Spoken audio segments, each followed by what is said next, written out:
Kalau kemudian pertanyaan tentang passion Mhm. begitu ya, sebetulnya kita perlu menyadari Mhm. apakah kita kemudian memang akan mengejar passion itu, dan Mhm. ketika kita kejar passion itu bisa menghidupi kita seperti saat ini jika sudah menjalani Mhm. kerjaan yang nggak sesuai passion ini, kan Mhm. begitu ya. Mhm.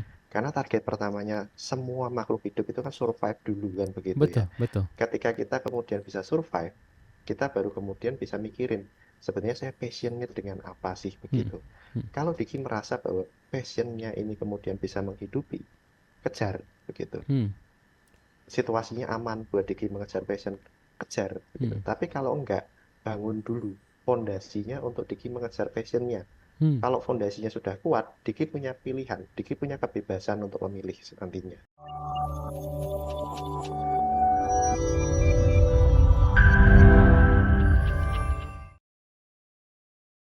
Gimana caranya mengatasi aturan, tekanan dari perusahaan yang seringkali kita alami?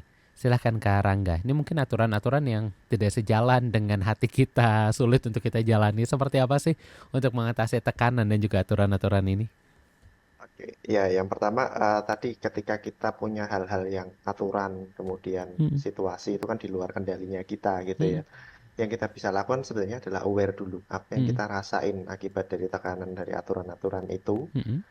rilis kemudian emosinya, cari Mhm. coping yang kemudian Sarah bisa lakukan untuk apa ya, menyalurkan beban-bebannya tadi dulu begitu Mhm. ya, sehingga Mhm. kemudian Mhm. itu tidak terbawa setiap Mhm. saat begitu. Mhm. Setelah itu, ketika Sarah bisa berpikir jernih, pikirkan apakah kemudian Sarah mau bertahan, Mhm.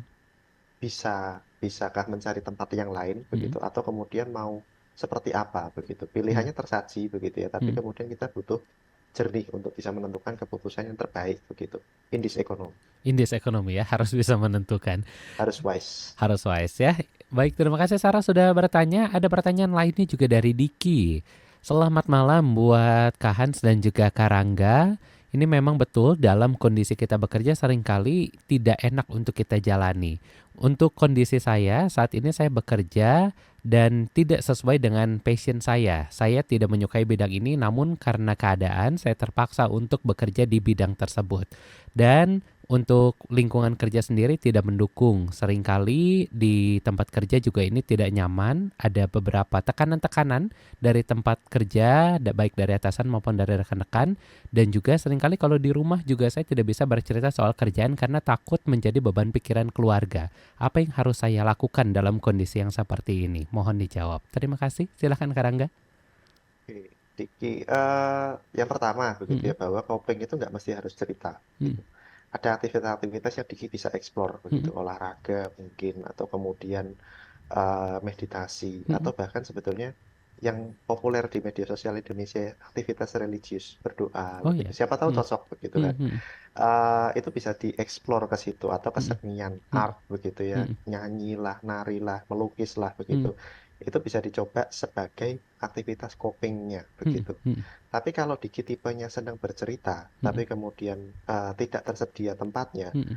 maka kemudian Diki sebenarnya bisa menghubungi profesional, Oke. bisa kontak ke psikolog Mm-mm. begitu ya. Saat ini kan psikolog menyediakan layanan online juga, Betul, sehingga betul, kemudian betul. borderless begitu ya. Mhm. Mhm. Atau kalau nyamannya face to face begitu, bisa Mhm. mencari psikolog terdekat. Mhm. Silahkan masuk ke direktorinya IPK, nanti bisa ditemukan begitu Mhm. ya. Mhm. Sebenarnya psikolog terdekat dari domisilinya Diki itu ada di mana dan siapa namanya begitu.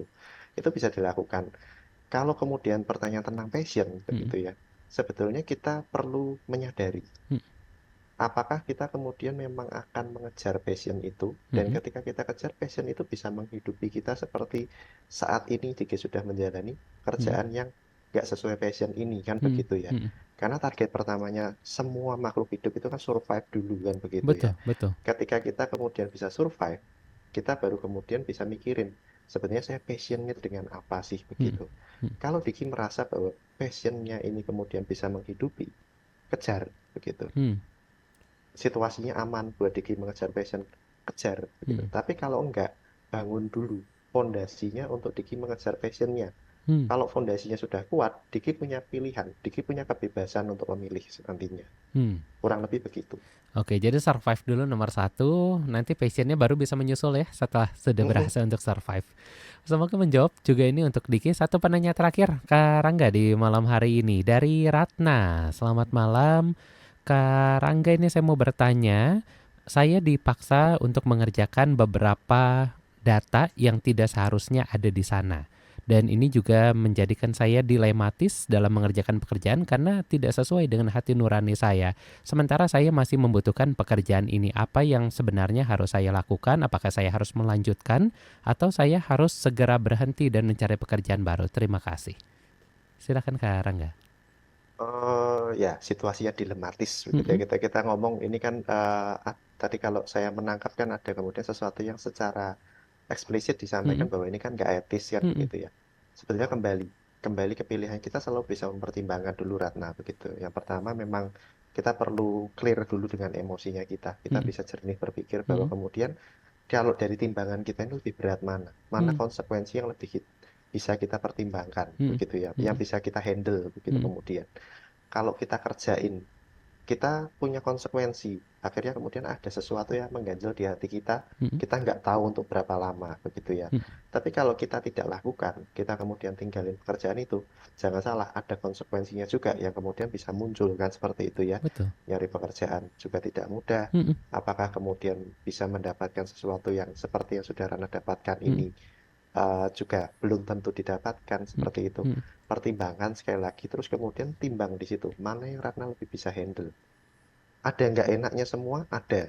Disitulah kemudian Ratna bisa melakukan manajemen stres, Mm-mm, mengelola kemudian apa sih stres yang muncul begitu ya. mm-mm. Ada penyesalan mungkin, ada rasa bersalah, atau ada emosi-emosi lainnya yang muncul akibat konsekuensi itu yang kemudian bisa dilakukan, bisa disalurkan pakai coping, Mm-mm. atau bahkan sampai kemudian Ratna bisa menemui psikolog untuk konseling sebetulnya, sehingga Oke. kemudian dibantu untuk berdamai dengan itu semua, sehingga kemudian bisa menjalani hidup dengan lebih bahagia lagi, begitu.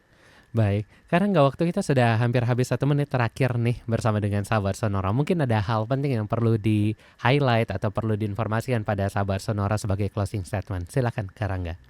Oke. Ya, dalam bekerja begitu ya, seperti dalam situasi lainnya dalam hidup itu ada banyak hal-hal yang kita nggak bisa kendalikan. Tapi sebetulnya ada hal-hal lain yang bisa kita kendalikan, yaitu perasaan kita, pikiran kita, Mm, dan perkataan kita mm, begitu. Jadi tetaplah sehat mental karena seperti kata orang bijak ya, mm. mensana in corpore sano. Di dalam tubuh yang sehat ada jiwa budak korporat.